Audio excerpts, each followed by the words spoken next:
Hello, and welcome to the No Expectations Video Store podcast. I'm Ben Steerick. And I'm James Eddy.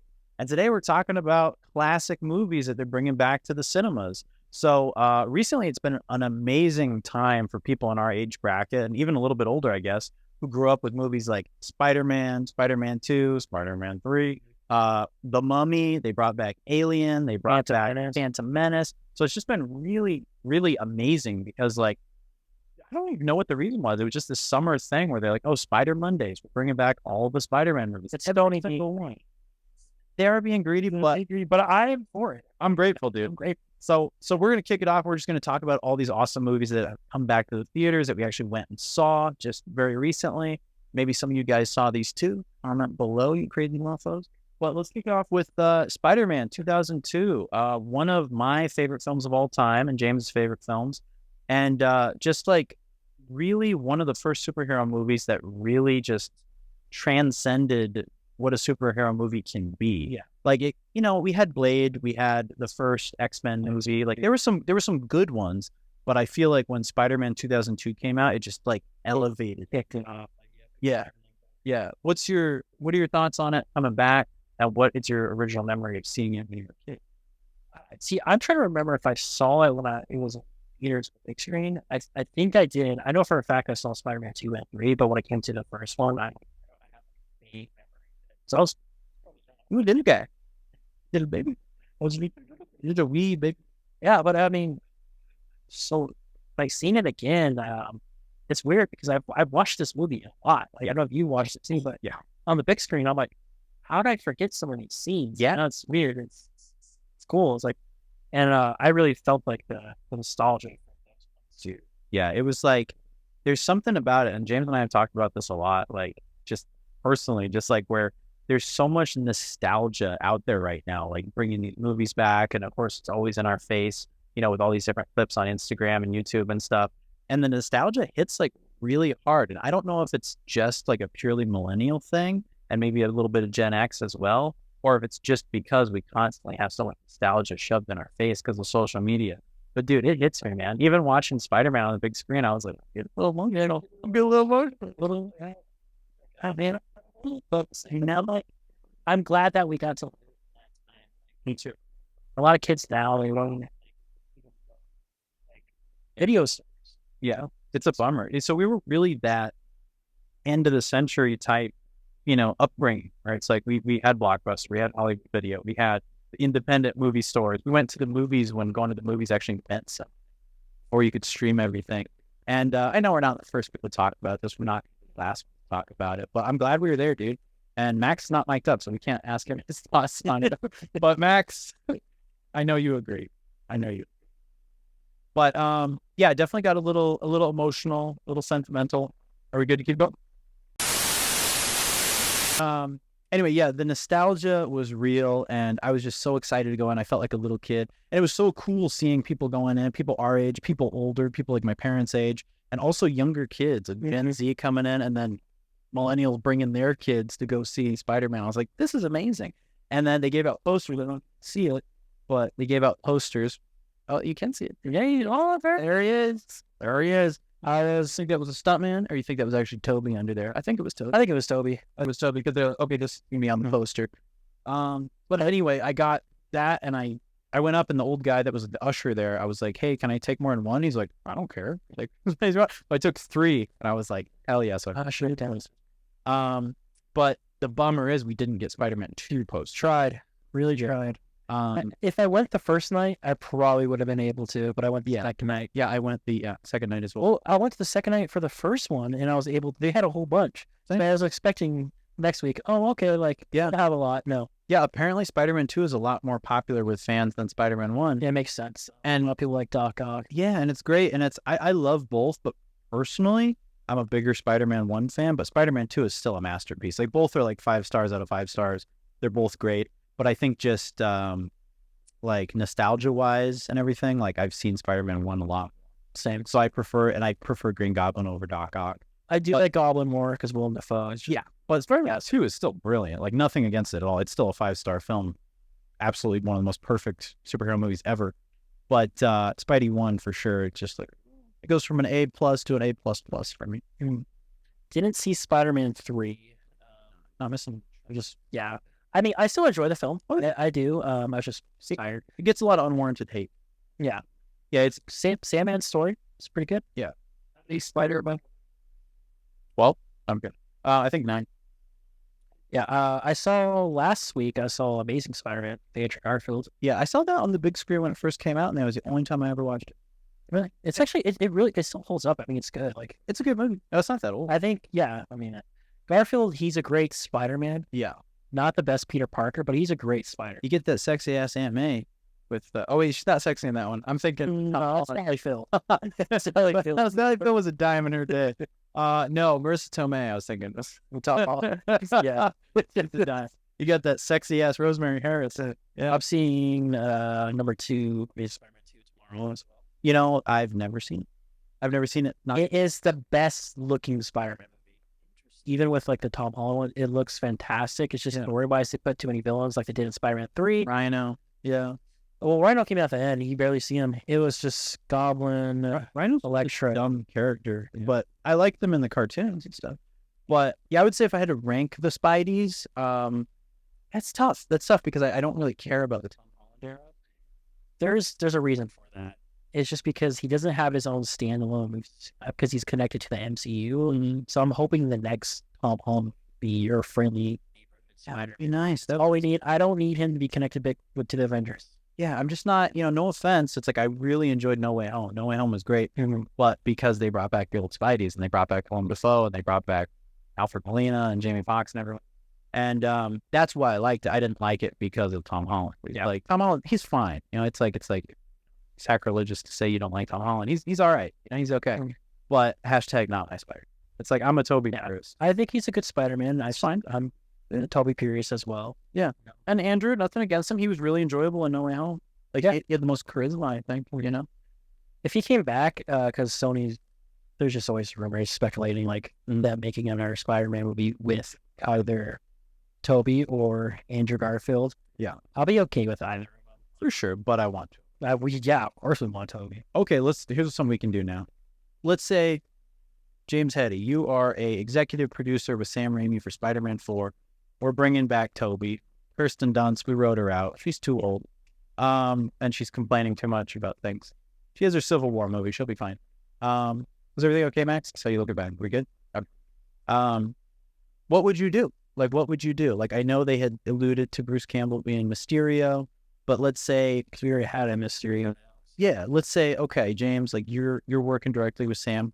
Who would you suggest for your top 3 villains, or even 2? We'll try to keep it simple. Try to do 2 villains, and then what kind of story do you want for Peter Parker at this point in his life when he's 50 years old?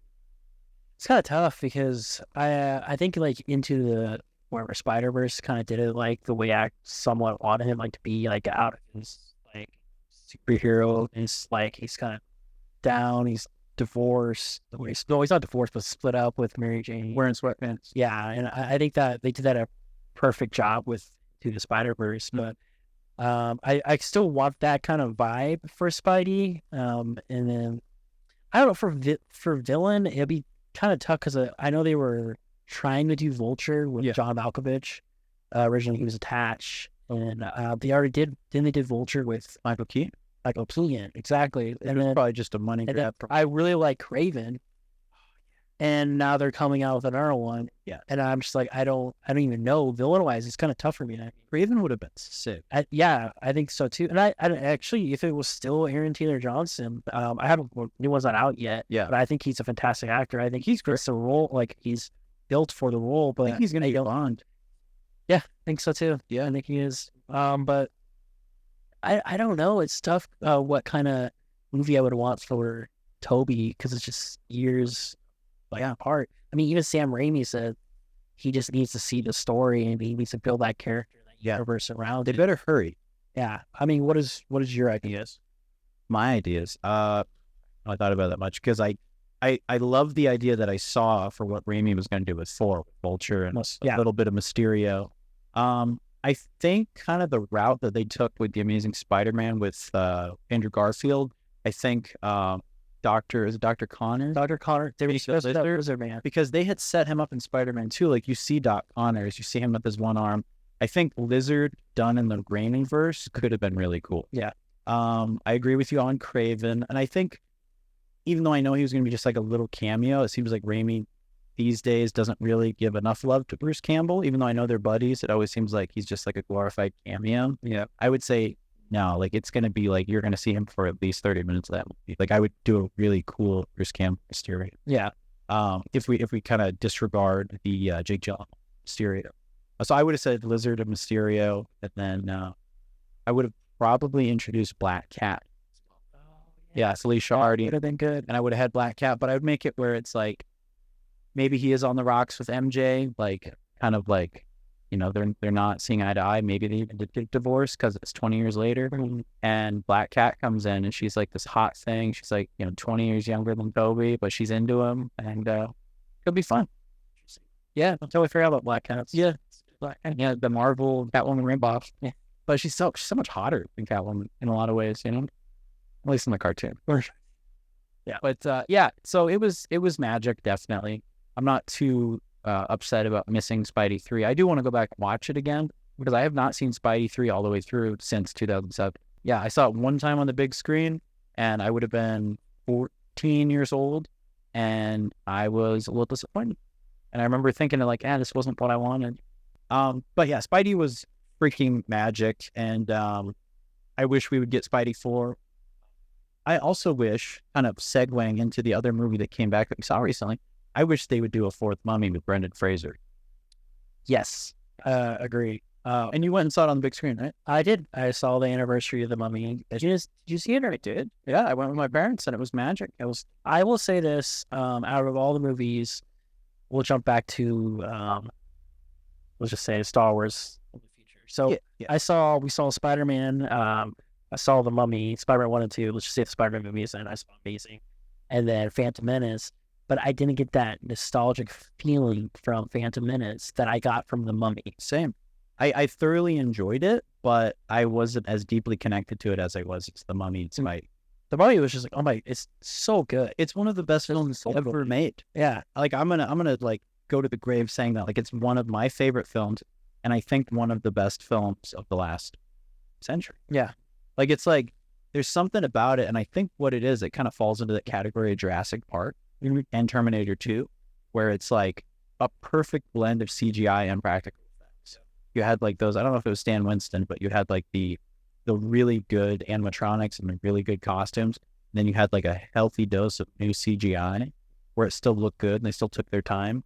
Can't say the same about the sequel, but you know, I know they were rushed. They were rushed with the Scorpion King's head, but they did a really good job, and it still holds up literally 25 years later on the big screen with like picky ass audiences. Literally, I could watch it and I'm like, this looks better than anything else. It looks so good. Like, genuinely better than anything else right now. Like, stacking those visuals up of the Mummy 1999 versus the latest Planet of the Apes that I've seen from the trailers, Mummy all day. Oh, absolutely. I mean, I saw the news. Mediocre. It was very average. And the CGI, it's great CGI, but I still agree. Like, for the Mummy, it holds up. It is fantastic. So good. So if we were to get a fourth Brendan Fraser Mummy, I would love Rachel Weisz. Who didn't have a crush on Rachel? Yeah. So amazing. But yeah, it was really, really good. And I was so excited. And I did get a poster for the Mummy. And I actually called the day before and I was like, hey, are you guys going to have any posters? They're like, we have like 4 left. And I was like, okay, cool. Can you set some aside for me? And they're like, sure. I went into the movies that day and they're like, yeah, we don't have any. And I'm really, they said they set them aside with my name on it. And they're like, yeah, sorry, we don't. Like, someone must have taken it. And I'm like, wow, that really sucks. And one of the girls was like, well, hang on. And she like went in the back and she found one. And I was like, nice, I'll take it. Thank you. Like, that's awesome. I didn't even know they were giving out posters. I didn't get one. Yeah. If I would have gotten extras, I would have given you one. Yeah. But they didn't. They only gave me one. But yeah, super magical. I want to frame them. And dude, just what a great movie. I saw an article one time a couple years ago where it said The Mummy 1999 was the 4th Indiana Jones that we should have got. That's true. Yeah. It has that feeling. Yeah. It does have a Indiana Jones feel to it. Yeah. But I'm glad it's its own thing. And then also we have Brendan attached to it because I think he's great in there. I wouldn't want anyone else to play him. Like if that was Indiana Jones, I don't know. I really like seeing him as that character. Yeah, Rick O'Connor. Yeah. Everyone in that movie was so damn good looking. I was watching that movie. I'm like, damn, everyone in here was so good looking. I was like, Rachel Weisz was like stunning, and Brendan was like at his peak, like just so masculine. It's like, damn, everyone in here looked really good. Even I had a bat in the beginning, like Egypt. You got that girl just basically so for top. So I can't pronounce her name. You probably could. The character's name, but I can't. I don't remember. Yeah, my wife knows, but she's so attractive. That's so crazy hearing you say your wife. Yeah, it's been a while. Are you still used to it when you say your wife? I got used to it now. Yeah, I guess so. Interesting. That's wild. My wife. This, my beautiful wife. Oh yeah. So this is James. Take it away. This is my place. I set up as best as I can. There's a little studio here. As you can see, I have a whole bunch of Funko Pops, memorabilia, movies, VHSs. Right above, you can't really see. There's just like a whole bunch of DVDs and Blu-rays up there as well. And I just have a little hoverboard right here. Yeah, the Batman. Back to the Future.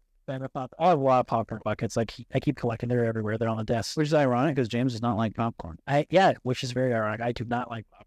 So you would think as a movie goer, like I would enjoy popcorn. Any exception on that? Are you ever like, hey, some caramel corns? Caramel corn is the only one I can do, really. I could do like caramel as well. It's just, I don't know, some of the butter popcorn I don't like. Cheesy popcorn? Rarely. It's just because like it gets caught in my throat or it gets my teeth and I just like, I don't like it. Like cheese. But yeah, this is the new digs. I know we've been away for a little bit, but we're trying to be back and we have back, babies. Plan ahead. I don't know if we want to discuss it now. We can. Sure. So we're gonna try, guys. We're gonna do. All right, we're gonna do more podcasts, of course. We're gonna start doing skits as well, and also productions. Yes. So we actually have a production that we already filmed. It's a short film. It's like I believe 7.5 minutes, but we'll be releasing that on the channel very soon, probably within a week or two. Yep. Story that we've had going for a couple years now. Yeah, about 2 years. Yeah, we got to film this. I enjoyed filming this. And got our blood flowing. We're ready for the productions now. It was a blast. Yeah. So yeah, we'll have that on the channel, and it just feels good to be back. It's been a minute, and I think it was good. It was good to have a recharge time. Good to kind of like reassess what we want to do, like the type of content we want to make, and this is a perfect segue to like kind of get back into it because like these are just movies that we freaking love, that we grew up with, that got us into film in the first place. So I couldn't think of a better like jumping off point than talking about Spidey and the Mummy, but specifically Spidey and Mummy. Yeah, I mean we want to talk about Phantom. Yeah, we could just talk about Phantom. I enjoy Phantom. Yeah, talk about Phantom. Oh, Phantom Menace. Going to see it again. I mean it was fun. Like it's cool to see on the big screen. To me, it actually flew by a lot quicker than it was speedy. You could totally tell it was made for kids. Jar Jar Binks didn't bother me this time. He cracked me up. Yeah, I thought it was hilarious. I think that cracked me up. I think people gave him a hard time. Maybe it was just us being kids, thinking like, what a weird, stupid character. But I kind of always did like him too. Yeah. But I mean, I don't think it's racist. He's hilarious. I love him. I think he was played by a Jamaican man. I think he was. Yeah. He came back for I believe it was Obi-Wan, and he came as a Jedi in a brief scene. He was actually really badass. The original actor, not Jar Jar Binks. They should have made him a Sith Lord, like Yeah, there's a little. I think there's like a Lego thing coming out or something, and making him like Sith Jar Jar. Just let's hear your best Jar Jar Binks in here. How rude!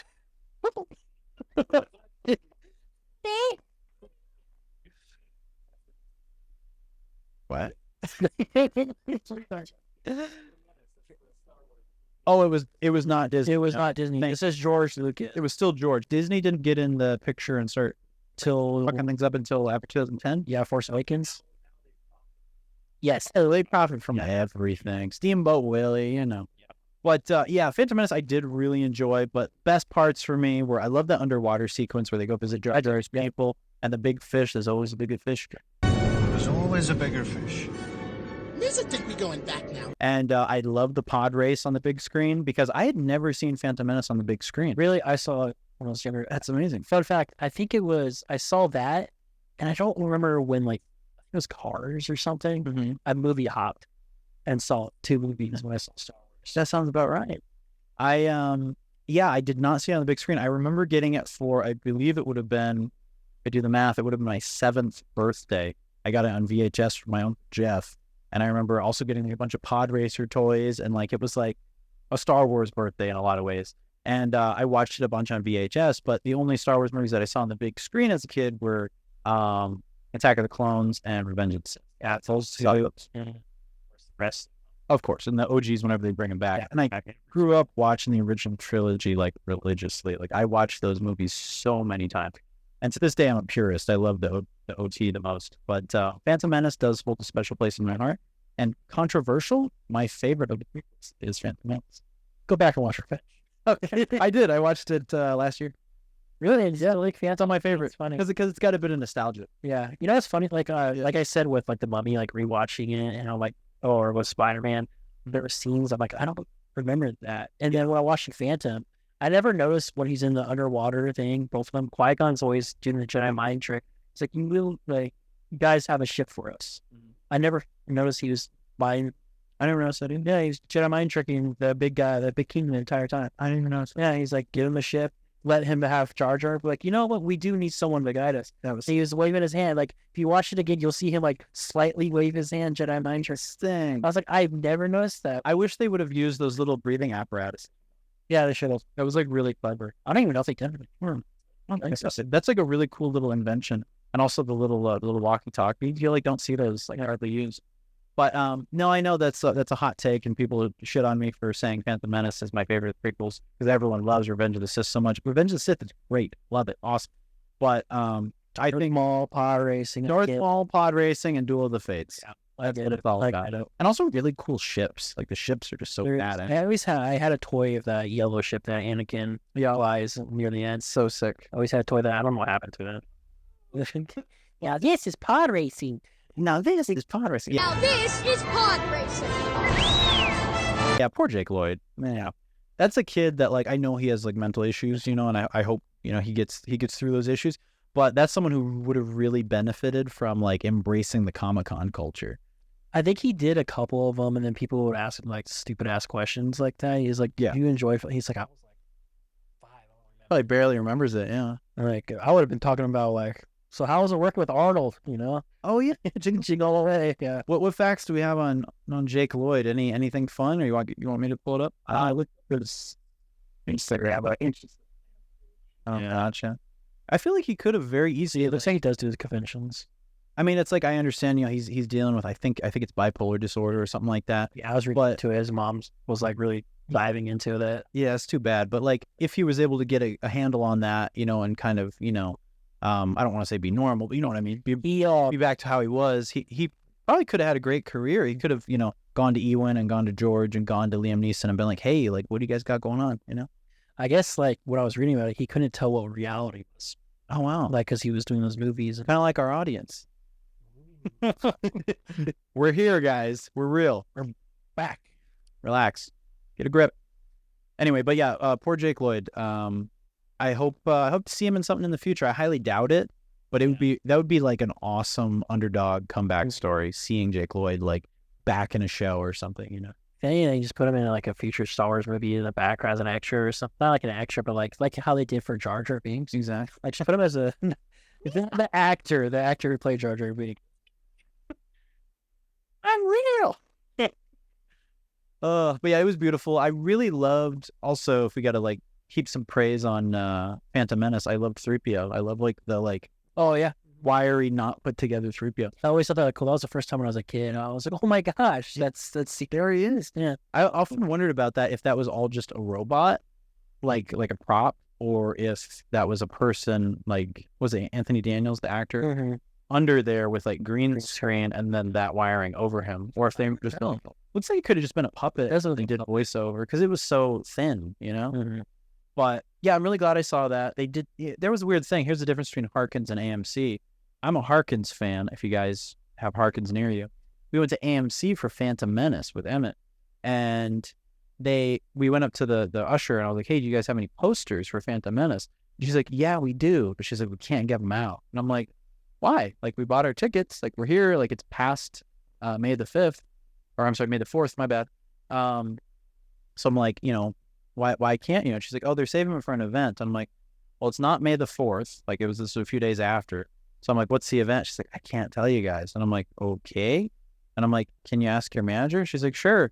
Manager's like, yeah, no, we can't give them out. I'm like, just say you don't have the posters then. That's all I'm here. Like, I'm like, that's weird. Yeah. Just say no. Yeah, just say you don't, because it was irritating. So, another reason not to like AMC as a company, but I vastly prefer. I mean, some of their theaters are okay, like the dine-in theaters, but they tend to get a little more gross, and they don't share their bathroom. Yeah, so I'm a big Harkins guy too, but however, Harkins doesn't have this membership like AMC does. Yeah, you pay for a certain amount, you get to see 3 movies a week. 3 movies a week, which is a big movie goer. So I'm just there to see the movie, but AMC does tend to be dirty. Mm-hmm.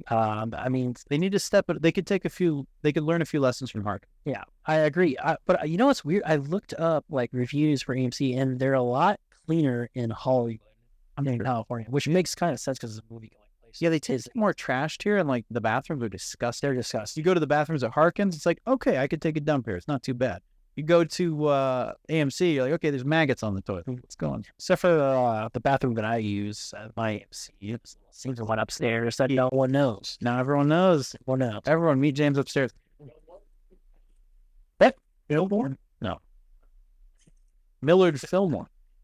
But anyway, yeah, so Harkins all the way. I'm not an AMC fan, but I will occasionally go to the odd AMC when the opportunity presents itself. Yeah, when I invite you. Yeah, when you invite me, or when it's like a limited showing where I'm like, okay, it's hard to find it. But I'll go to like the Esplanade or Desert Ridge or Deer Valley. Deer Valley is we're fine. more in the audience now if they're not from Arizona. But Harkins all the way. F you, AMC. I'm just kidding. AMC's okay. I'm a stuck member. I can't say that, but yeah. But Harkins is way. Dan Harkins way better. Yes, that's right. Yeah. Yeah, they seem more legit. So Harkins all the way. Anyway, do you want to move on to what we're going to watch next? Yeah. So that was our recent little take on the classic movies. And I hope they keep doing it. I hope they learn that like they can make a shit ton of money on bringing these movies back. What was beautiful about that was like Spidey was number 1 at the box office. Spidey 2 was number 1 at the box office. Spidey 3 wasn't number 1, but it made a lot of money. And then The Mummy was back. I think it was number 2 at the box. It was up there. It was number 2 for sure. And then I don't know how Phantom Menace did, but I'm assuming anything Star Wars, it made a boatload of money. So I hope they'll look back at that. Also, Alien came back. I didn't watch it, but they brought Alien back. Oh, when Alien came out, I forgot what was against it. Alien actually beat, I think it was number 1 in the box office. That's great, like this popular movie. I forgot what it was. Yeah. And I was like, damn, how did that do that? Well, that's the problem now. It's like, not to be old man yelling at screen, but I'm going to. Most of the stuff they're coming out with now just doesn't have the heart, doesn't have the quality. It's just a lot of shit, a lot of mass-produced shit. So it's like they have to pull out movies from 1979 or from 1999 or 2002 to blow these new movies out of the water because like they're just lacking in quality so badly. Yeah, glad they brought it back. I'm glad too. Well, now we're gonna see Dumb and Dumber in theaters. That's hell yeah. We already did a review and talked about it, but it's really awesome that they're gonna. That episode got no love. Well, yeah. And if you guys are new here, if this is your first time watching, give us a subscribe because we've got a lot more great content coming your way. Drop a like. It helps with the algorithm, I think. And then go back and look at our back catalog because we have like probably a year and a half worth of episodes going back. We did all kinds of movies, like random ass movies that you've never heard of, classics that you love, horror films. We have a whole side series on the channel called Cutting the Cult where we dive into horror cult classics. So definitely check it out. We put a lot of work into the channel. And if you're new with us, you might be pleasantly surprised. We got a whole sweet back catalog.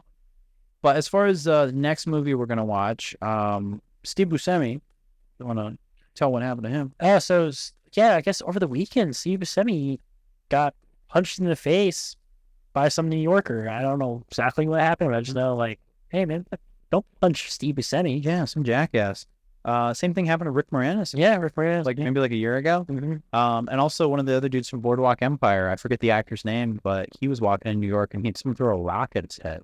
I guess it's very common that you just get punched, thrown rocks at. Yeah, and it's such a bummer too because Steve Buscemi's like 66. Yeah, it's like he's like this old guy and he's super nice and like, he was a volunteer firefighter. He helped at 9/11. Like he has like a good character, and it's just like, man, that's a bummer. But anyway, wish him a speedy recovery. He is one of the best. But in honor of Steve Buscemi and wishing him a speedy recovery, the next movie we're going to watch is going to be a Steve Buscemi movie. I think it might be Steve Buscemi, but I'm used to saying Steve Buscemi. But we're going to watch a movie. We picked 4, some that we're familiar with, some that we're not familiar with, and we put them on the magic wheel, and we'll see what happens. We'll spin it and see. Yeah. Max, did you want to weigh in on anything on the Attack? No, that's okay. Well, I'm looking at piece of shit. Beat the hell out of him. Don't give him a sausage McMuffin.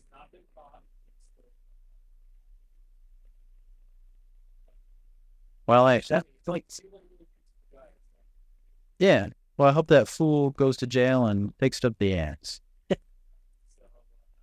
Which Steve Buscemi movie are we going to watch next? Let's find out. Spin the wheel. Our options are Airheads, Coffee and Cigarettes, Trees Lounge, and In the Soup.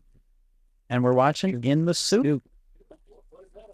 I don't know. We're gonna find out. Let's pull it up. I'll read you guys the synopsis. In the Soup. Let's see. Give me 1 second here. Have you ever seen that, Jim? I have not. It's perfect. I have not either. In the Soup. 19. That's okay. Here, I'll read it. 1992.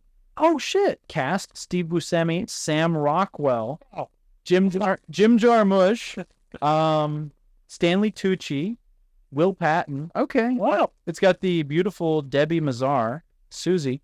Heck yeah. Okay. In the Soup. Let's read about it. New Yorker, Adolfo Rollo is your classic head movie auteur. In his mind, he's creating deathless classics on the screen. Back in the real world, he can't pay the rent on the downtown flophouse he calls home. A neurotic Nebish, who wrote this, lives in 2 worlds. The fantasy of winning his dream girl via a hit movie and the meager existence he scrapes out from very odd jobs, such as thespianing in an arty, no-budget flick. Wow, this is a very pretentious summary. Seriously, what a nerd. His beautiful object is his next-door neighbor, Angelica. Sounds a lot like Spider-Man, who is understandably preoccupied with her own life as an illegal immigrant and single mom. I kind of don't want any spoilers, actually. I'm going to stop reading it. But, yeah, it's got our boy Sam Rockwell in there. And, yeah, I'm excited to watch it. 1992. It's like... Is it black and white? Looks like it. Black and white? Oh, what's cool is it's a Jim Jarmusch, the same one who did Dead Man and Coffee and Cigarettes. So I think we're probably in for something good. Most of his stuff is in black and white. Yeah. And I feel like in a lot of ways, it's like I know he's a popular director, but in some ways he's still kind of underrated. The only movie I've seen is Dead Man. And I love. And that was thanks to you. I mean, I think you borrow it, right? Of course, yeah. And if you guys haven't seen that, I don't know if we'll ever get to it. Hopefully we will at some point. Dead Man with Johnny Depp, a Jim Jarmusch film. Dude, masterpiece. One of my favorite Westerns. It's so freaking good. So this would have been a few years before that. Oh, there we go. I might understand the trailer. Do we want to show the trailer? Can we show the trailer? He already showed it. Okay. I think it'll be okay. Sweet. Yeah. All right. Good deal. Yeah, we'll drop it in and if we have any issues. Right. Is it recording the trailer? Or no? Oh, God. Okay, we'll drop it. But yeah, really excited for that. Make sure you guys subscribe. Check out our backlog of content. Also check out Unfazed Review if you haven't already. My other channel, link down below. And Unfazed Frights. Right? Unfazed Frights. Yes, my scary content. And it feels good to be back. James, anything you want to add? No, it feels great to be back. I'm excited for the future of the channel. It's gonna be a lot more we're gonna be doing. I'm looking forward to it. Very nice. And keep an eye out for the short film too, dropping within the next week or so. Should we give out the title or just wait? Yeah, you can get a drop. Yeah. Killer customer service. That's it. Figure it out. It's sexy. Yeah, written and directed by that guy. Of course. Story by both of us. Of course. And I also act in there a little tiny bit. You can see me act. But anyway, guys, check it out. Thanks for watching. Be kind. Rewind. And subscribe. Thanks for watching. For watching, guys. Good to be back, babies. Goodbye. Bye.